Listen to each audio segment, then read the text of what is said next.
வாழ்க வையகம், வாழ்க வையகம், வாழ்க வளமுடன். குரு வாழ்க, குருவே துணை. தியானமே யோகம், யோகமே ஞானம். தமிழ் ஆனந்த யோகம் வாழ்க வளமுடன். தமிழ் ஆனந்த யோகத்தின் இன்றைய சிந்தனை துளி, எங்கும் எதிலும் வெற்றி வேண்டுமா?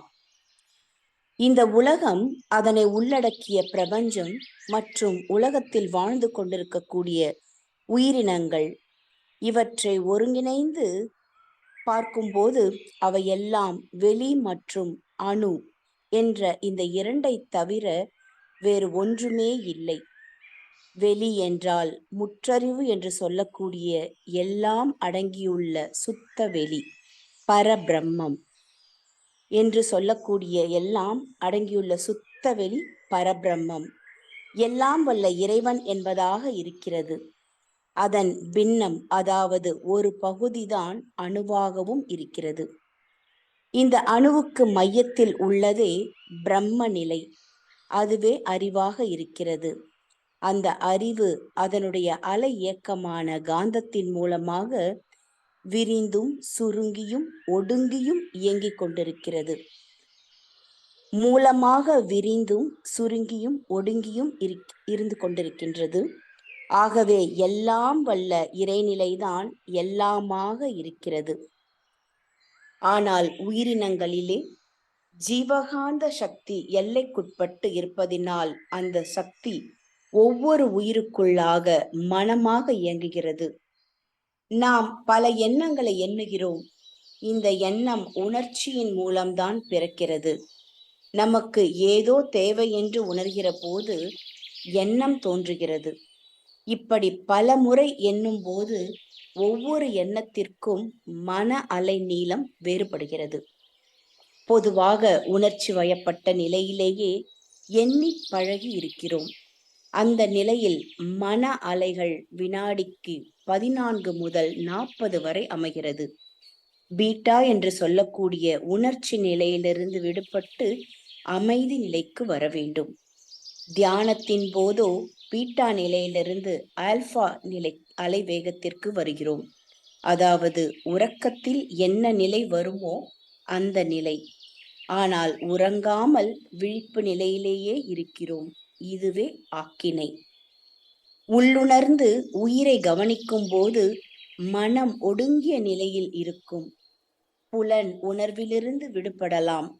புலன்கள் மூலமாக இயங்கும் இயக்கத்திலிருந்து நம்மை மீட்டுக் கொள்வதற்காகத்தான் தவத்தின் முக்கிய நோக்கம். மனம் மேலும் ஒடுங்கும் போது துரியம் என்ற நிலைக்கு வருகிறோம். அதுதான் தீட்டா அலைவேகம். இதுவும் சலனமில்லாத உறக்க நிலையே ஆகும். தீட்டா மற்றும் ஆல்பா அலை வேகத்தில் இருக்கும்போது விழிப்பு நிலையிலேயே இருப்போம். மற்றவர்களுடைய எண்ண அலைகள் தீமை விளைவிப்பதாக இருந்தாலும் அது நம்மை பாதிக்காது. நமக்கு என்ன தேவையோ அது குறைவில்லாமல் கிடைக்கும். அதே போல நாம் என்ன செய்ய வேண்டுமோ அதை மட்டுமே நினைப்போம். தேவையற்றதை கேட்பதற்கான எண்ணங்களும் வராது. தேவையற்றதை கேட்டால் கிடைக்கும். அதே சமயம் கர்ம வினையும் அத்துடன் இணைந்து வரும். தியானம் சரியாக பழகினால் நமது மன அலைச்சுழல் வேகம் குறைவாக இருக்கும். அதனால் செய்யும் செயல்கள் எல்லாம் வெற்றி பெறும். அப்படி எங்காவது வெற்றி இல்லாமல் தடை ஏற்பட்டாலும் அந்த தடையினால் நமக்கு எந்த கெடுதலும் வராது. இறை ஞான ஆசிரியர் நன்மணி ஐயா அவர்களுக்கு நன்றிகள். வாழ்க வளமுடன் ஐயா. வாழ்க வளமுடன். நன்றி அம்மா. வாழ்க வளமுடன். எங்கும் எதிலும் வெற்றி, எங்கும் எதிலும் வெற்றி வேண்டுமா? இதைத்தான் சமுதாயத்தில் இருக்கக்கூடிய அனைத்து மனிதர்களின் மனமும் வேண்டுகிறது, இயங்குகிறது. வெற்றி பெற வேண்டும் என்று. சரி, எங்கும் எதிலும் எப்பொழுதும் வெற்றி பெற வேண்டும் என்று சொன்னால், இப்போ எல்லோரும் எங்கும் எதிலும் எப்பொழுதும் வெற்றி பெற வேண்டும் என்று நினைத்தால் இது சாத்தியமா என்று கேட்டால் இன்றைய சமுதாயத்தில் அது சாத்தியமாக இல்லை. இப்பொழுது ஏன் அது சாத்தியமாக இல்லை என்று பார்க்கும்போது, எது வெற்றி என்பது இப்பொழுது ஒரு புரிதலுக்கு வரவேண்டிய ஒரு சூழ்நிலையாக இருக்கிறது. வெற்றி வேண்டும் என்று மனம் இயங்குகிறது. உண்மையான வெற்றி என்பது எது? இப்பொழுது சமுதாயத்தில் எல்லாம் வெற்றி என்றால் எதை பார்க்கிறோம் என்று சொன்னால், பிறரை வீழ்த்தி நாம் ஒன்றை பெற்றோம் என்று சொன்னால் அதுதான் வெற்றி என்று இந்த சமுதாயம் இப்பொழுது மனிதர்களுக்கு அந்த தத்துவத்தை பரப்பிவிட்டது. அது மட்டும்தான் வெற்றி என்று இப்பொழுது தெரிகிறது.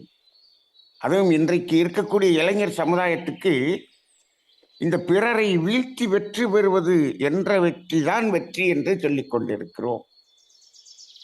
ஆனால் அது அல்ல வெற்றி, அது தற்காலிகமான வெற்றி.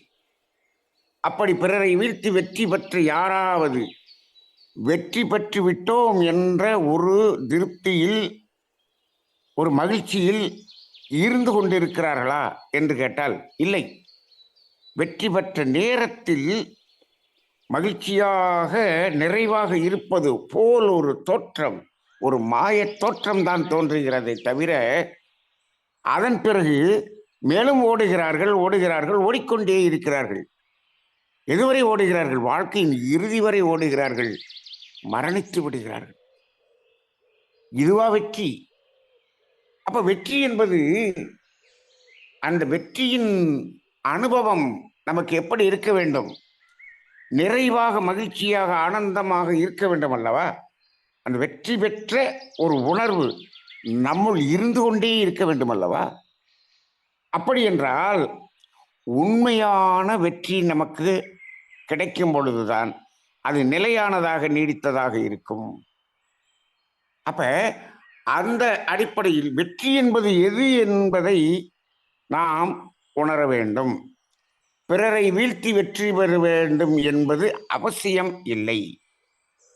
ஏனென்று சொன்னால், இந்த இயற்கையிலே நமக்கு என்ன வேண்டுமோ, என்ன தேவையோ, இந்த உலகில் இருக்கக்கூடிய அனைத்து 850 கோடி மனிதர்களுக்கும் என்ன வேண்டுமோ, என்ன தேவையோ, அந்த வளங்களை எல்லாம் நமது தேவைக்கு மேல் அதிகமாக இயற்கை இங்கு கொடுத்திருக்கிறது. இதை நாம் எடுத்து அனுபவம் செய்வதில் எந்த தடையும் இல்லை இயற்கையிலே. அப்படி இருக்கும் பொழுது அந்த தேவைகளுக்கு வேண்டிய அனைத்தும் நமக்கு கிடைத்து விட்டால், அதை அனுபவம் செய்த நிலை இருக்கிறதே, அதுதான் வெற்றி. எல்லோருக்கும் எல்லாமும் கிடைக்கக்கூடிய ஒரு நிலை இந்த உலகில் இயற்கையால் கொடுக்கப்பட்டிருக்கிறது என்பதை நாம் உணர்ந்து கொண்டு,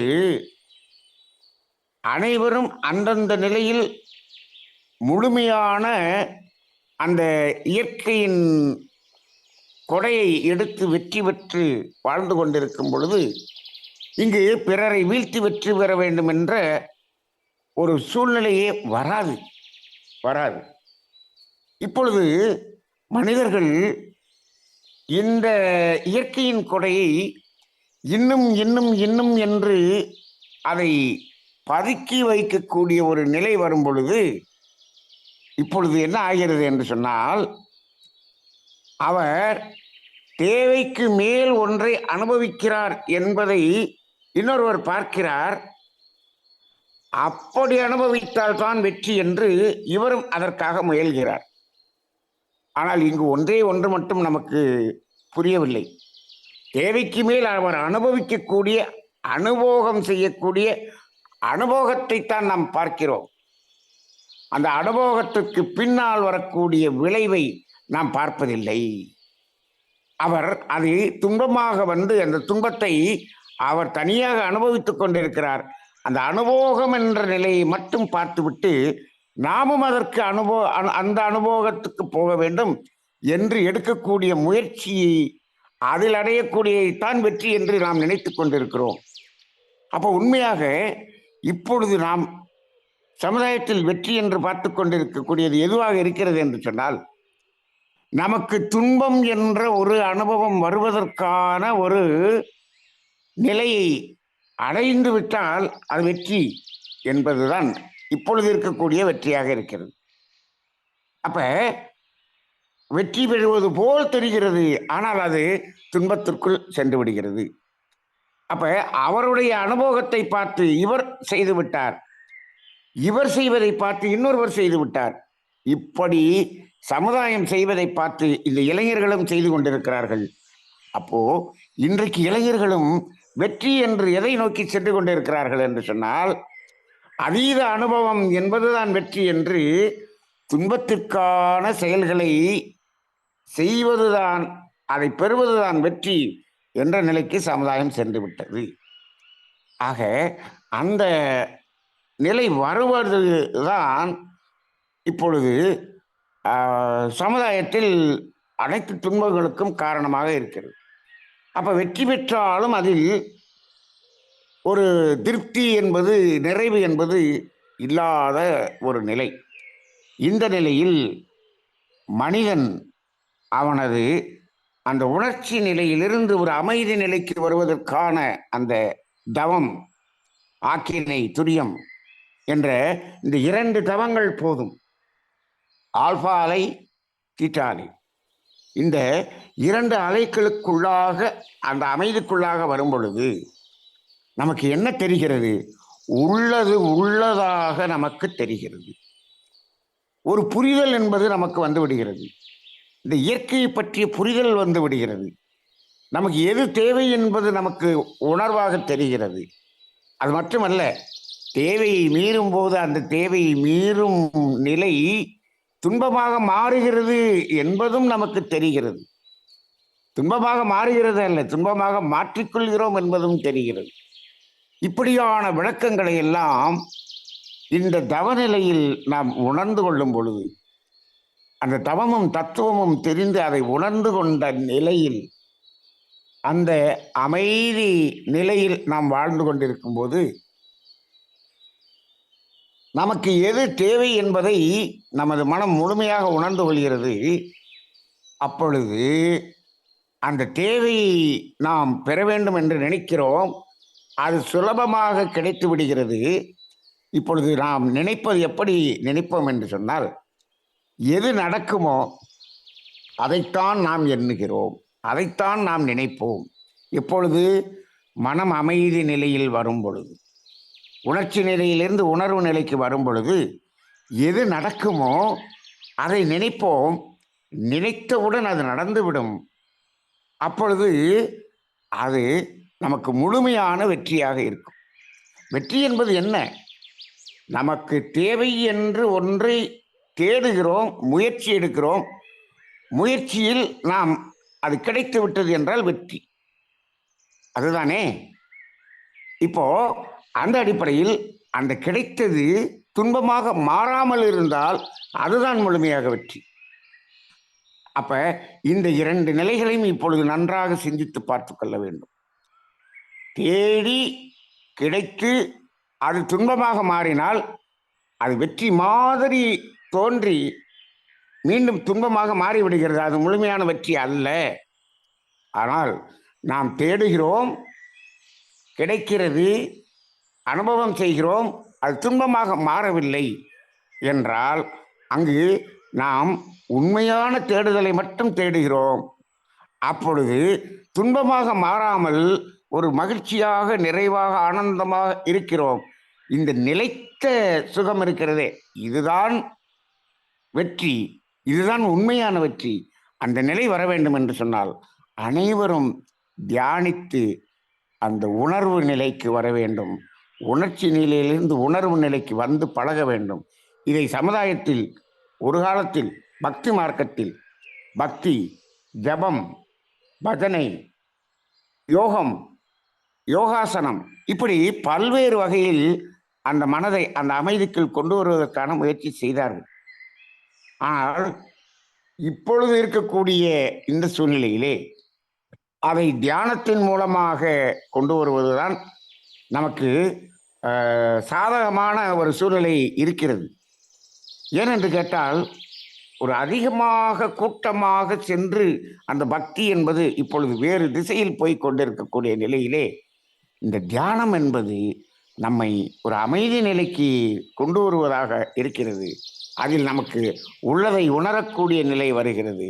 அதில் நாம் நிலையான நீடித்த அந்த வெற்றியை பெறக்கூடிய ஒன்றாக இருக்கிறது. இதைத்தான் உண்மையான வெற்றி என்று சொல்கிறோம். எங்கும் எதிலும் வெற்றி என்று சொல்கிறோம்.